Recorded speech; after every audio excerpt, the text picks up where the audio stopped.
All right. Questions? All right, so we've got one question here.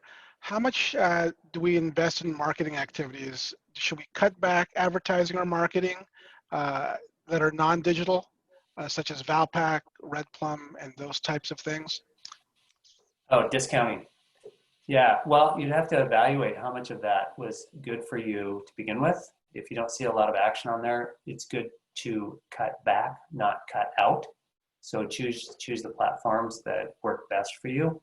But I would really be dumping my um, money more towards being really proactive and pushing out messages on a really frequent basis and creating a lot of noise compared to a Valpak or something along that line. I much prefer the social aspect um, over the traditional coupon. I just don't know how successful each restaurant is. Varies, but for the most part, putting your money towards shouting your message right now and showing people what you're doing to keep them safe and to bring them in, I think is much more important than sending out a Valpak or something along that line. So I would spend more money on the other side for sure. Okay, so not necessarily cutting back on advertising, just reallocating. Yeah, reallocating. Yeah. Back to the Kellogg's, they actually doubled their marketing when they went into the Great Depression because they realized that that's the only way out. And I think that we're all going to see margin compression, and the only way to do that is to get more market share. And I think that's what people need to focus on is focus on getting market share, not what's necessarily going on around you, but capturing market share and making sure that you're the one that people go to. Because at the end of the day, you want to have a last man standing. That was a very popular saying during the Great Recession was you want to be the last man standing. If there's going to be one company left, you want to be it. Okay. Follow up to that with that idea of continuing the messages to your customers and potential customers.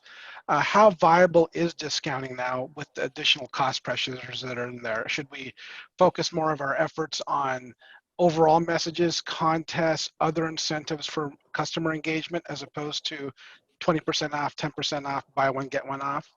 Yeah, I think another great question because I'm not a big discounting person. Anybody that's worked with me knows that I don't like discounting. I like offering more. So rather than discount, I'd rather offer more value. So bundling things together to get more value to the guest, even if you were to add them all together, kind of a value meal thing, where you're taking a little bit of a discount on each product, but you're selling more product is the preferred way to go. So I'm not a big discounting fan. I don't think it's going to drive a lot of traffic right now. Pizza always, discounting pizza is just the way it is, always has been, probably never change. But for most other industries, discounting, I'm not a big fan of. I much prefer to offer more value to get that higher check. So you can drive incremental check average by bundling things together rather than offering a discount. Because I don't think that offering a discount is going to drive a lot of traffic right now. Okay. Another question in relation to one of the things that you brought up earlier, ghost kitchens. What are some examples of successful ghost kitchens that you've seen implemented? Well, we haven't seen a ton of them in Seattle yet, in this area. I think more nationally, we've seen a lot of, for lack of a better term, like pizza concepts that have gone to chicken wings and things like that. Those have been concepts that have been pretty good. Kind of the producing another product out of the same house. It's, I think, still early on in the ghost kitchen world, but we're going to have an awful lot of inventory on the market with kitchens. So doesn't mean you have to open up and operate a full service restaurant. You can use those spaces as long as they're small and kitchen is the primary driver of the footprint and you don't have a lot of rent.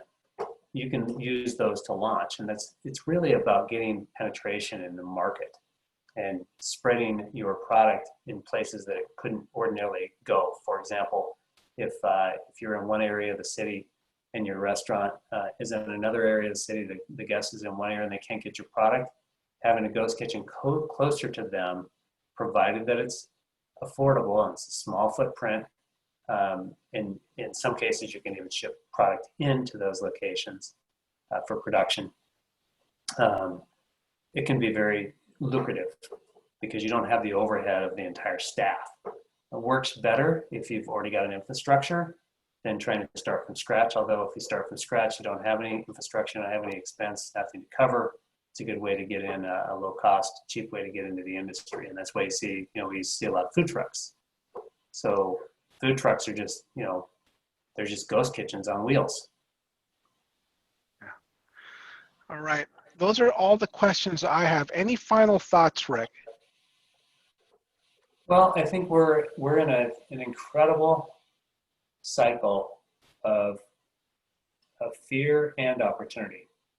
So if you can rally the troops, stay positive through all of this.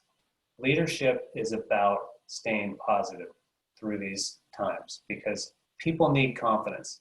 And if you are able to impart that you still want to grow, you still want to grow those parts of the company that can be grown out, you still want to grow that top line, even from a baseline that's a lot lower, that you still want to help people, that you still want to serve the community. That's a very inspirational message, and it spreads. And we didn't get into this industry to just cook and serve. We got into this restaurant to impact communities, into this industry to impact communities. So having a positive, confident message to your people will get out into the community, and it'll breed more confidence into the community that you're there to stay.